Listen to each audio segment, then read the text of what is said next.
വൃക്ഷത്തൈ നടിയിൽ പരിപാടി സംഘടിപ്പിച്ചു.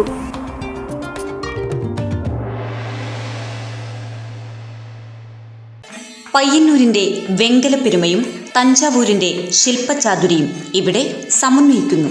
വെങ്കല പാരമ്പര്യത്തിന്റെ 98 വർഷങ്ങൾ. Poduval brass, central bazaar, Payyanur. National highway authority of ഇന്ത്യയുടെ ആഭിമുഖ്യത്തിൽ എക്സ്പേർഡ് മാക്കേ നാം ക്യാമ്പയിന്റെ ഭാഗമായി വൃക്ഷത്തൈ നടിയിൽ പരിപാടി സംഘടിപ്പിച്ചു. നീലേശ്വരം തളിപ്പറമ്പ 6 വരി പാതയുടെ പ്രവൃത്തി നടക്കുന്ന സെക്ഷനിൽ വെള്ളൂരിലും പരിയാരം മെഡിക്കൽ കോളേജിന് സമീപത്തുമാണ് പരിപാടി സംഘടിപ്പിച്ചത്. വെള്ളൂരിൽ പയ്യന്നൂർ നഗരസഭാ ചെയർപേഴ്സൺ കെ.വി. ലളിത തൈകൾ നട്ട് ഉദ്ഘാടനം ചെയ്തു. ദേശീയപാത authority deputy manager Jaspreet, independent engineer team leader Jayas Tiwari, Megha engineering company general manager Sriramamurthy, resident engineer Manoj Kumar, കൗൺസിലർമാരായ T Dakshayani, E Karunakaran, O Sumathi തുടങ്ങിയവർ സംബന്ധിച്ചു.